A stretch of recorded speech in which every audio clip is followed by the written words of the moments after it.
Y Berlín, la segunda parada de un presidente en la búsqueda de nuevos horizontes económicos para su país en época de crisis a ambos lados del Atlántico. Y búsqueda que queremos naturalmente ampliar con el protagonista, con su excelencia, el presidente de Argentina, Alberto Fernández. Presidente Fernández, sea usted muy bienvenido. Muchas gracias por aceptar nuestra invitación al estudio en Deutsche Welle. El gusto es mío. Muchísimas gracias. Presidente, su encuentro con el canciller Olaf Scholz ha sido positivo. Digamos que también el canciller llamó a Argentina socio confiable. Habló de posibles colaboraciones, además. Y en el tema de exportaciones de alimentos y de gas, que es lo que usted promueve en Europa y también aquí en Alemania, son mercados además gravemente afectados por la guerra en Ucrania. ¿Qué logró? Nos preguntamos qué logró concretamente de parte del canciller Olaf Scholz.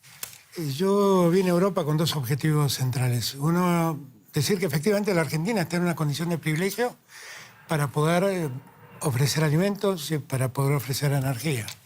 Y para interesar a Europa a que nos ayude a explotar de mejor modo lo que es la segunda reserva de gas no convencional del mundo y que nos permitiría enviar gas licuado a la Europa que lo necesita.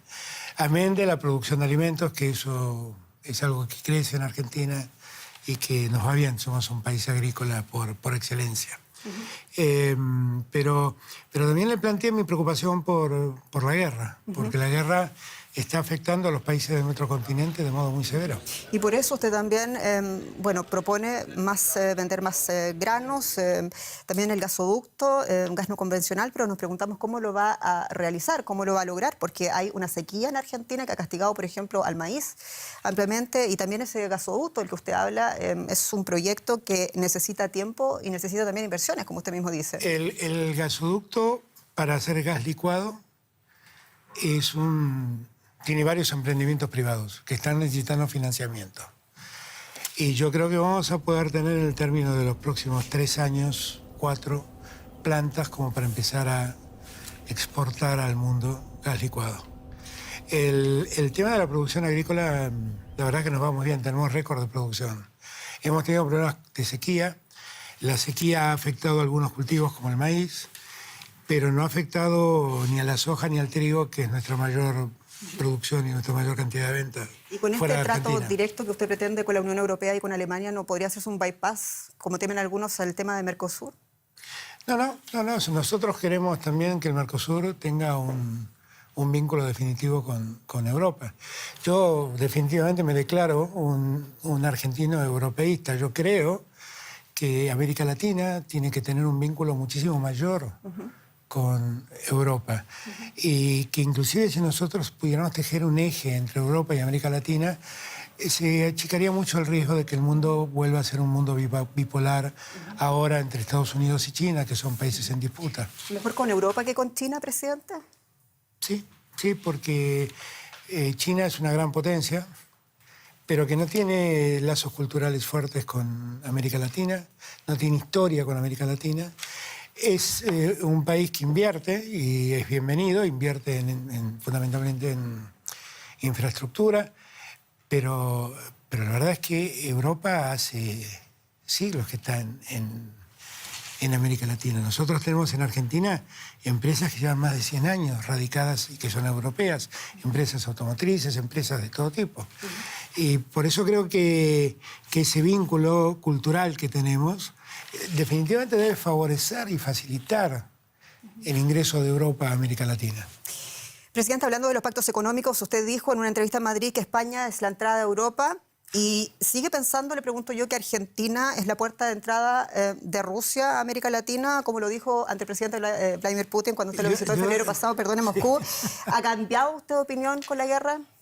No, bueno, a ver, yo lo visité a Putin en un momento donde la guerra no existía. Y si bien había como una tensión con Ucrania, la verdad es que no había ninguna señal cierta de que iba a ocurrir esa invasión y iba a ocurrir ese avance sangriento que después Rusia generó. Y la verdad es que cuando hablé de la puerta de entrada de Rusia, lo hice porque Rusia vivió un momento muy singular en América Latina, fundamentalmente con el suministro de la vacuna Sputnik. Y que eso le abría a Rusia muchas posibilidades de entrar a América Latina. Y yo estoy hablando de la importancia de que Rusia, en términos comerciales, pueda tener en Argentina una puerta de ingreso. Usted recuerde que la vacuna Sputnik se fabrica en Argentina, que pudiera tener una puerta de acceso al resto de América Latina. Y las vacunas rusas llegaron a tiempo también en un momento muy complejo. Muy complejo, y llegaron a muchos lugares de América Latina. Ahora, para terminar de contestarle, tengo muy en claro que el presente es otro y que evidentemente, después de la pandemia que hemos vivido, después de que se hayan muerto 6 millones de personas, moral y éticamente no podemos avalar ningún acto de violencia y mucho menos una guerra de estas características. Entiendo, presidente. Usted es el presidente de un gobierno que apoyó además la condena de Rusia en el Consejo de Derechos Humanos de la ONU. Se manifiesta, sin embargo, en contra de las sanciones a Rusia y de la expulsión de Rusia del G20, que sin embargo son dos cuestiones muy importantes para Europa. Y yo le pregunto aquí, ¿cómo sigue entonces la historia en este punto cuando usted ha propuesto un fortalecimiento del diálogo, de las relaciones transatlánticas como presidente del bloque CELAC-Unión Europea?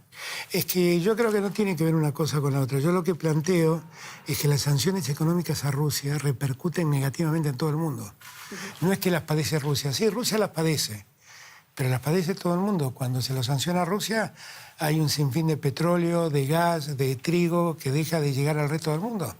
Y nosotros tenemos zonas de nuestra América Latina, Centroamérica, por ejemplo, que con el cambio climático ha convertido en zonas desérticas, zonas que antes eran productivas. La verdad, ponemos en riesgo la seguridad alimentaria de muchas personas del continente y ponemos en riesgo la seguridad energética de muchos países del continente. Tenemos que avanzar muy rápido, no se nos va el tiempo, presidente. Hay mucho todavía que le quisiera preguntar. Este jueves se va a hacer pública, usted sabe, la cifra de inflación en Argentina y nos esperan buenas noticias. Como está sucediendo en todo el mundo, realmente el aumento de los precios lo están pagando los más pobres y desde el frente de todos le critican a usted haberse olvidado de los pobres, en contraste también con un tibio comportamiento hacia la clase empresarial. Dicen que multiplicó sus ganancias en la pandemia, esa es la crítica principal de las filas de gobierno. ¿Está consciente usted, presidente, que usted ha decepcionado parte importante de su electorado? No, yo no he decepcionado parte de mi electorado, eso es lo que dice alguno. Yo no he dicho semejante cosa, no pienso semejante cosa. Yo lo que sí creo es que la pandemia afectó mucho a la sociedad argentina. La cuestión humanitaria de la guerra, pero también por las consecuencias. Y el presidente Fernández lo que fue a plantear es no solo las consecuencias que ya se empiezan a sentir en toda la región. Él también fue en su carácter de presidente de la Comunidad de Estados Latinoamericanos y Caribeños, la representación de 32 países de América Latina y el Caribe. Y en ese sentido, con las preocupaciones lógicas. Primero, siguiendo abonando este costado humanitario y pacífico que tiene la Argentina y que tiene también la región. La América Latina y el Caribe es una zona de paz. En este momento de tanta incertidumbre, ser una zona de paz es un activo. Y por otro lado, y creo que también es fundamental manifestar las consecuencias que esto está teniendo. Que las consecuencias ya no son solamente las consecuencias de una guerra entre Rusia y Ucrania en un territorio alejado, más allá del humanitario, naturalmente, donde la Argentina está haciendo visas humanitarias, está recepcionando, claro, por distancia.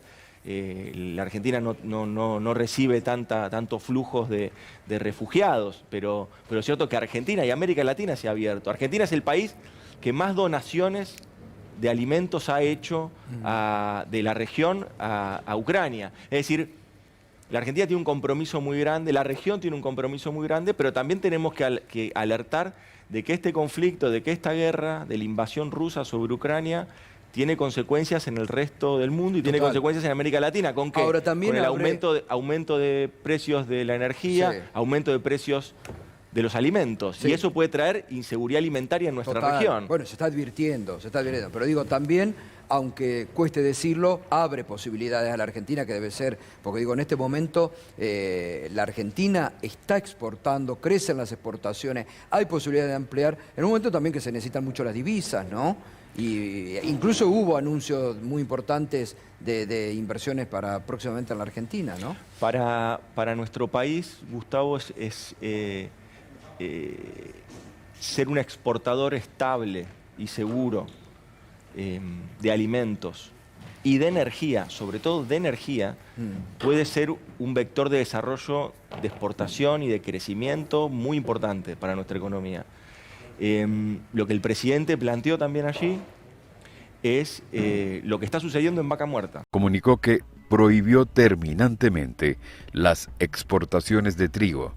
Sí, en medio de la oportunidad que podría potenciar favorablemente a su economía.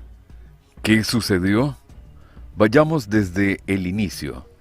El viernes 13 de mayo, la Dirección General de Comercio Exterior del país puso a disposición pública un documento que indicó: la política de exportación de trigo queda prohibida con efecto inmediato.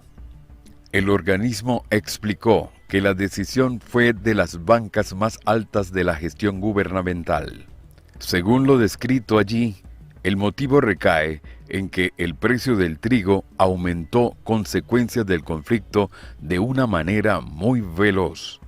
En esa línea, la administración de Narendra Modi registró numerosos factores que ponen en peligro la seguridad alimentaria de la India, los países vecinos y otros países vulnerables.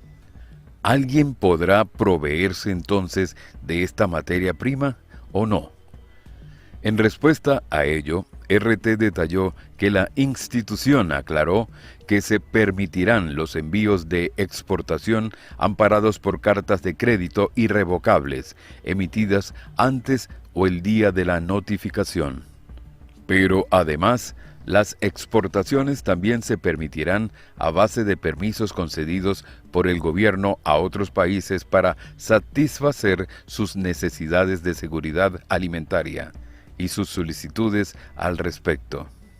Ahora bien, el objetivo de la medida es claro: proteger la industria interna frente al alza de precios descontrolada que suponen las operaciones militares en la región euroasiática. Es imperante cuidar los valores dentro de sus fronteras por posibles faltantes de una materia prima primordial que ellos mismos producen. Es el propósito a seguir. Narendra Modi ha dejado en claro que, en primer lugar, está la economía nacional. Y esta propuesta no suena incoherente si tenemos en cuenta que los precios internacionales del trigo han crecido en un 40% desde el día 24 de febrero. ¿Por qué entonces algunos analistas creen que esta medida perjudica a la economía de India? ¿Está perdiendo una oportunidad financiera de oro? Bueno, pues antes de las operaciones militares, los protagonistas euroasiáticos acaparaban un tercio de las exportaciones mundiales de trigo y cebada. A partir del inicio, los puertos han quedado paralizados. El hecho de que mucha de la infraestructura implicada en el comercio esté al día de la fecha totalmente destruida no ha ayudado en nada. Sobre este lamentable panorama, la India era la candidata perfecta para suplirlos en el negocio. La vacante esperaba por su lugar. Bloomberg, de hecho, publicó un artículo detallando que los almacenes estatales de la India contaban con más de 23 millones de toneladas de trigo a principios de marzo. Este número representa cerca de 3 veces el nivel requerido por el gobierno para ese mes del año, según las fuentes citadas por el medio en aquella oportunidad y que abarcaban a molineros y trabajadores del sector. Nueva Delhi contaba con un potencial único. Ese increíble número indicaba que India podría enviar 12 millones de la izquierda europea se reunieron en Atenas y proclamaron la desintegración de la Alianza Atlántica, promoviendo una alianza de países no alineados como única vía para alcanzar la paz en el continente. En lo que se denominó la Declaración de Atenas, los movimientos políticos internacional progresista, Movimiento de Izquierda Europeo Diem 25 y su sección griega Mera 25 proclaman que la paz solo puede lograrse con ese cambio radical. La paz duradera solo puede alcanzarse